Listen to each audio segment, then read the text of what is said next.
আজি আমাৰ PMC পলাশবাৰী আঞ্চলিক উচ্চ মাধ্যমিক বিদ্যালয়ৰ নতুন ভৱন এটা নিৰ্মাণৰ আধাৰশিলা স্থাপন কৰা হৈছে।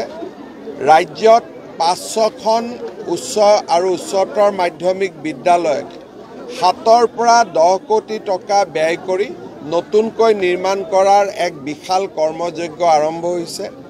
ইতিমধ্যে বহুকেইখন বিদ্যালয়ৰ নিৰ্মাণ সম্পূৰ্ণ হৈছে। আজি আমাৰ PMC পলাশবাৰী আঞ্চলিক উচ্চ মাধ্যমিক বিদ্যালয়ৰ নিৰ্মাণ আৰম্ভ হ'ব। যিটো কন্ট্ৰেক্ট বা ঠিকা বুলি কয় তাক ইতিমধ্যে আবণ্টন কৰা হৈছে আৰু মই ভাবোঁ যে অহা ২ মাহৰ ভিতৰত তীব্ৰ গতিত কাম আৰম্ভ হ'ব আৰু ২ বছৰৰ ভিতৰত ই সম্পূৰ্ণ হৈ উঠিব।